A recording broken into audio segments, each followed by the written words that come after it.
Halo semuanya, balik lagi di channel YouTube ini, Medan Cube, tempat kita bisa belajar desain 3D, hmm, modeling, dan juga pembuatan program CNC.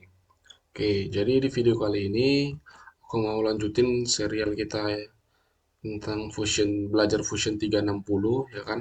Hmm, Baik, kali ini aku akan membahas tentang kelanjutan pad atau pattern ya kan.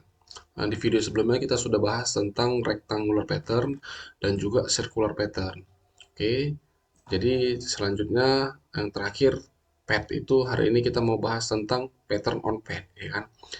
Yang mana untuk sebagai reminder, rectangular pattern adalah sebuah proses penduplikasian sebuah objek yang mengikuti arah dari sebuah axis X, Y, Z atau garis yang kita buat. Lalu ada namanya circular pattern yang mana proses penduplikasian sebuah objek yang memutari sebuah titik center, ya kan? Tuh. Lalu selanjutnya di video kali ini kita akan bahas tentang pattern on pad. Di pattern on pad fungsinya sama ya kan? Adalah proses penduplikasian sebuah objek. Namun proses penduplikasian sebuah objek ini mengikuti sebuah pad atau sebuah alur eh, sebuah spline ya kan. Kalau hampir sama dengan rectangular, cuman bedanya rectangular adalah mengikuti sebuah garis lurus ya kan. Dia bergerak lurus apakah itu horizontal ataupun vertikal.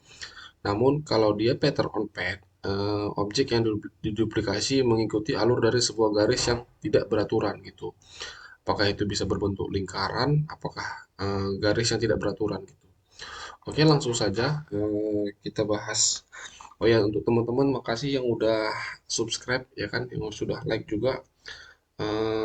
Terima kasih masih mau nonton tutorial kita kali ini. Dan untuk kawan-kawan yang baru bergabung, selamat bergabung di video kali ini. Tonton juga video-video yang lainnya agar makin paham belajar dengan Fusion 360 ini.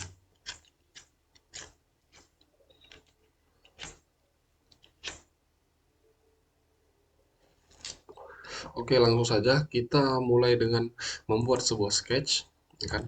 Jadi tutorial yang aku buat kali ini memang benar-benar semuanya dites dengan nol, ya kan? Oke, hari ini aku mau buat sebuah objek berbentuk rectangle aja atau kotak, ya kan? Dengan panjang 50 dan lebar 50. Oke, lalu selanjutnya aku mau buat pad, ya. Ini padnya itu kalau dia padnya ini, lain ini, maka hasil ini akan berbentuk seperti rectangle pattern ya kan. Namun kita mau buat padnya itu tidak beraturan. Ini di sini aku cari coba middle pointnya di sini dia. Lalu aku tarik si spline ini se dengan arah yang bebas ya kan. Oke, lalu aku klik enter. Lalu teman-teman bisa lihat yang garis biru ini, inilah nanti yang akan menjadi pad. Objek yang mau kita patternkan adalah ini, yang mau kita duplikat ini, kotak ini, dan pad kita adalah ini. Nanti jadi objek ini akan menduplikasi namun bergerak searah dengan pad kita ini. Jadi gitulah dia prinsipnya dari pattern on pad gitu. Oke, lalu kalau sudah selesai kita klik finish sketch. Oke, gitu dia. Lalu kita extrude dulu agar menjadi sebuah 3D objek ya kan. Aku klik 50 nilai extrude-nya. Oke. Lalu selanjutnya di sini kita klik pattern on pad. Ini dia ya, teman-teman, dia di bagian create, lalu di bagian pattern, lalu di nomor 3 di sini pattern on pad. Klik saja. Oke. Lalu akan muncul sebenarnya untuk pattern ini ada satu bagian semuanya, ada rectangular pattern, circular pattern, dan pattern on pad. Nah, teman-teman boleh klik di mana saja. Kali ini kita pakai pattern on pad, oke? Object type di sini ada kita pakai bodies. Ini dia bodiesnya. Oke, lalu selanjutnya kalau kita sudah klik objek yang mau kita patternkan, lalu kita klik padnya. Ini dia padnya. Oke. Lalu kita teman-teman bisa lihat tadi sketch kita ini hilang. Sekarang kita buka dengan klik tanda mata di sini. Maka sketch kita tadi akan muncul kembali. Oke, lalu kita klik padnya. Ini dia padnya tadi kan yang mau kita jadikan sebuah pad. Kita klik. Oke. Lalu kita di sini muncul tanda panah ini yang artinya kita harus tarik seperti ini. Maka teman-teman bisa lihat keluar sebuah duplikasi dari objek yang utama ini. Oke, kenapa nilainya 3? Karena di sini quantity kita buat 3. Bukan aku buat sih, memang secara default Fusion memberikan nilai 3 gini. Kalau kita ingin rubah, boleh dirubah jadi 4 misalnya. Maka sekarang nilainya jadi 4. Lalu di sini ada distribution, artinya proses penentuan jarak ya kan adalah extend di sini modenya. Artinya ya kan ini aku pakai top view biar lebih gampang. Artinya jarak dari objek pertama, objek utama kita sampai ke objek akhir ini adalah 380. Itu dia.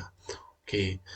Lalu ada mode yang selanjutnya ada spacing, yang mana kalau di spacing jarak dari objek pertama ke objek kedua adalah 126. Itu dia. Eh, di mode distribution ini teman-teman bisa lebih pahami secara gampang kalau lihat video tutorial yang di rectangular pattern gitu dia. Karena untuk di pattern on pad ini agak sedikit susah mencari nilai jaraknya ini karena memang patternnya tidak beraturan seperti ini gitu. Oke, kita pakai extend tadi. Lalu selanjutnya di sini ada one direction ya kan? One direction terus ada symmetric ini. Symmetric ini adalah em, arah berlawanan atau objek utama kita menjadi sebuah titik center dari proses pattern atau dari sebuah proses duplikasi. Oke, di sini kita buat misalnya 5, maka sekarang jaraknya ya kan nilainya ada 5, namun dia menjadi simetri objek utama kita atau menjadi mirrornya. Oke, seperti itu kira-kira teman-teman ya. Oke, lalu selanjutnya ada yang namanya orientation. Di sini ada namanya identical, ya kan? Artinya objek kita terduplikasi dengan pola bentuk yang sama seperti ini. Kalau teman-teman lihat ini ada kotaknya di sini lurus, di sini juga lurus, ini lurus. Artinya tidak ada terjadi perubahan dalam objek-objek kita ini, tidak terputar gitu dia. Kalau aku klik pad direction, maka teman-teman bisa lihat sekarang hmm, objek kita sudah tidak beraturan karena dia mengikuti gerakan dari si pattern. Oke, teman-teman kalau bisa bayangkan di sini tarik sebuah garis kelanjutannya di sini, maka ini semua akan menjadi sama. Oke, itu dia teman-teman ya. Bedanya orientation, pad direction dan identical gini. Oke, mungkin kira-kira gitu aja teman-teman. Oke, di sini ada beberapa fungsi, ada bodies, object type kita ada bodies, face features, ya kan? Features adalah proses penduplikasian pattern dari sebuah fitur gitu kan. Aku sudah jelaskan ini di bagian kalau nggak salah rectangular pattern atau circular pattern, teman-teman boleh lihat di situ, ya kan? Oke, jadi kalau kita sudah selesai, kita klik OK. Maka sekarang kita sudah memiliki objek baru, ya kan? Objek yang kita patternkan tadi, ya kan? Mengikuti sebuah pad sekarang sudah tersedia, ini dia. Oke, inilah dia hasilnya. Oke. Jadi gitu kira-kira teman-teman penjelasan tentang pattern on pad di video kali ini. Mungkin kali ini gitu aja tutorialnya, ya kan? Karena sebisa mungkin aku upayakan agar video yang dibuat ini sesingkat mungkin biar teman-teman nggak bosan. Terima kasih yang teman-teman yang udah nonton sampai di akhir video. Bantu like dan subscribe untuk channel YouTube ini biar supaya memang eh, aku semangat untuk buat videonya dan juga bantu komentar ya kan kalau ada kritikan atau pertanyaan dari penjelasan aku yang kurang jelas dan juga bantu share ke kawan-kawan lain yang hari ini juga ingin belajar tentang 3D design ya kan terutama belajar dengan software Fusion 360 ini. Oke, sekali lagi aku ucapkan terima kasih dan maaf sebesar-besarnya kalau masih kurang lengkap atau belum kurang paham teman-teman, mohon maaf ya kan. Eh, oke, aku akhiri video ini. Sampai jumpa.